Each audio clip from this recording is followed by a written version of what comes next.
The most dangerous lie you'll ever believe is that someone's life is working because it looks like it's working. You scroll past their wins, their vacations, their promotions, and something in your chest tightens. You wonder if maybe they found a shortcut you missed. Maybe obedience to God was the slower path, and they took the express lane. By the end of this, you'll understand why that express lane ends when no one wants to arrive. Picture a tree in July. Full canopy, green leaves catching sunlight, gorgeous from the road. But a landscaper would tell you something the road can't. The roots are shallow. They spread wide enough to drink from the surface, from sprinklers and rain gutters, but they never push deep into the soil where the water table lives. That tree will look incredible until the first drought. Then it collapses in a single season, and everyone standing nearby says, "How did that happen so fast?" Psalm 73 opens with a man in agony over this exact question. Asaph, a worship leader in Israel, watched the arrogant prosper and nearly lost his faith over it. He writes in verses 3 through 5, "I envied the arrogant when I saw the prosperity of the wicked. They have no struggles. Their bodies are healthy and strong. They are free from common human burdens." This is a man serving in God's house, watching people who mock God drive better chariots. And he's honest enough to say it burned. That honesty matters, because if you felt that burn, you're standing exactly where Asaph stood. You've watched someone cut every moral corner, step over people, ignore every biblical principle you try to live by, and somehow their bank account grows, their influence expands, their Instagram looks like a highlight reel from a life you're praying for. The temptation in that moment is theological. You start questioning whether faithfulness actually pays, whether God notices, whether the whole system is rigged toward the ruthless. Asaph almost broke under that weight. Verse 13. "Surely in vain I have kept my heart pure and have washed my hands in innocence." He's saying the quiet part out loud. What was the point of all this obedience? But then comes the turn, and the turn changes everything about how you read success and failure for the rest of your life. Verse 17. "Till I entered the sanctuary of God, then I understood their final destiny." He walked into God's presence and saw the full picture. The timeline extended past the quarterly earnings report, past the beach house, past the obituary. He saw the end, and the end recalibrated every assumption he'd been making about who was winning. So what does spiritual bankruptcy actually look like behind closed doors? Because from the outside, these lives appear bulletproof. Solomon gives us the autopsy. A man who had everything, wealth beyond calculation, wisdom everyone sought, political power, romantic conquest, writes Ecclesiastes as a man hollowed out by all of it. Chapter 2, verses 10 and 11. "I denied myself nothing my eyes desired. I refused my heart no pleasure, yet when I surveyed all that my hands had done, and what I had toiled to achieve, everything was meaningless, a chasing after the wind." This is the richest man in the ancient world saying his success tasted like dust. You've met people like this. Maybe you work for one. They have the corner office but can't sleep without medication. They have the followers, but call no one at 2 in the morning when the panic hits. They built empires and lost their children somewhere between the 3rd merger and the 4th marriage. The machinery of achievement kept running long after the soul powering it went quiet. Here's what makes this so deceptive. The world measures blessing with a ruler God never handed out. Square footage, followers, net worth, titles. And by those measurements, Pharaoh looked more blessed than Moses for decades. Moses was herding sheep in a desert. Pharaoh was building monuments. Which resume would you pick? But God's economy runs on a completely different currency. Jesus asks it point blank in Mark 8:36. What good is it for someone to gain the whole world yet forfeit their soul? He's describing a transaction most people don't realize they're making. Every compromise feels small in the moment. Skip the prayer time to answer more emails. Shade the truth to close the deal. Let the relationship with God get quiet because the schedule got loud. Each one is a withdrawal from an account you can't see, and the balance drops without a notification.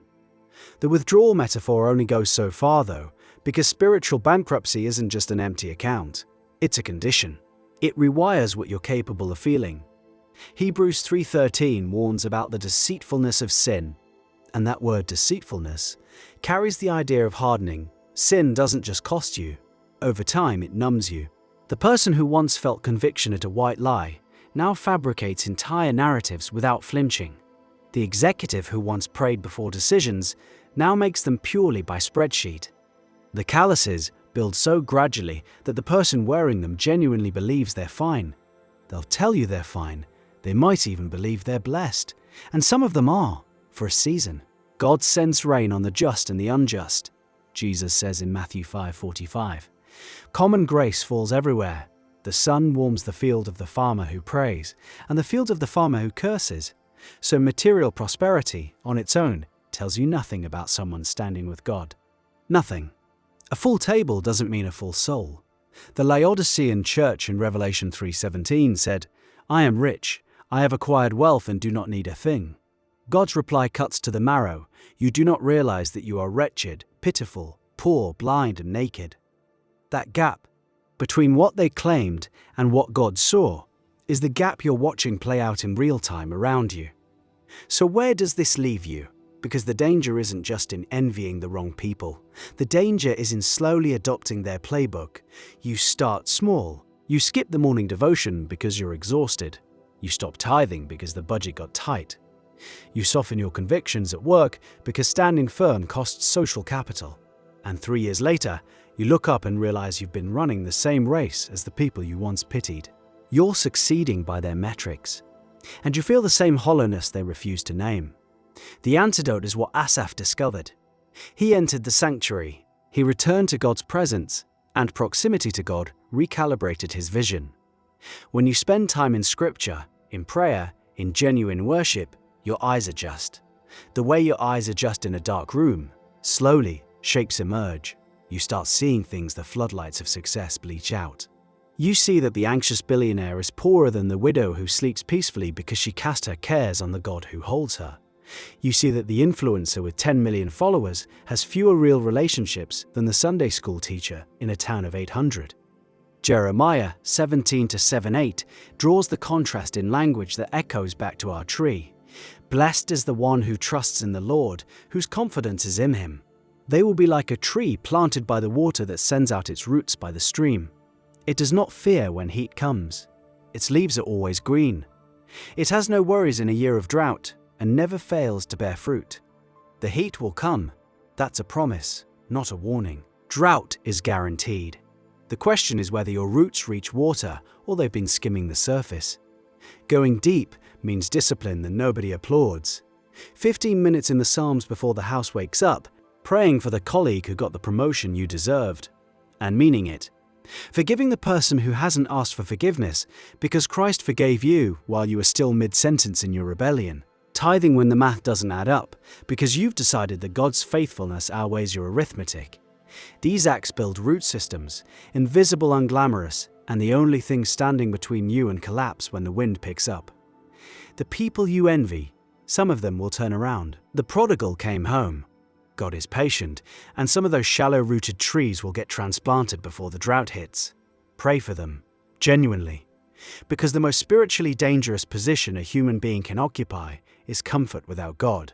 It's an anesthetic that feels like health, but some won't turn, and you'll watch them fall. Asaph saw it. Solomon lived it.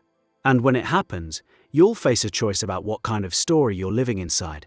The short version where the scoreboard at halftime determines the winner, or the eternal version where faithfulness compounds in ways no quarterly report will ever capture. Your roots are growing right now. Every prayer pushes them deeper. Every act of obedience in the dark, when no one claps, when the results don't show, that's your root system finding the stream. The surface will look however it looks. Some seasons you'll have less than the person who ignores God entirely. Let them have the July canopy you're building for a drought they don't believe is coming, anchored to a water source they can't see. And when the heat arrives, and it will, you'll still be green.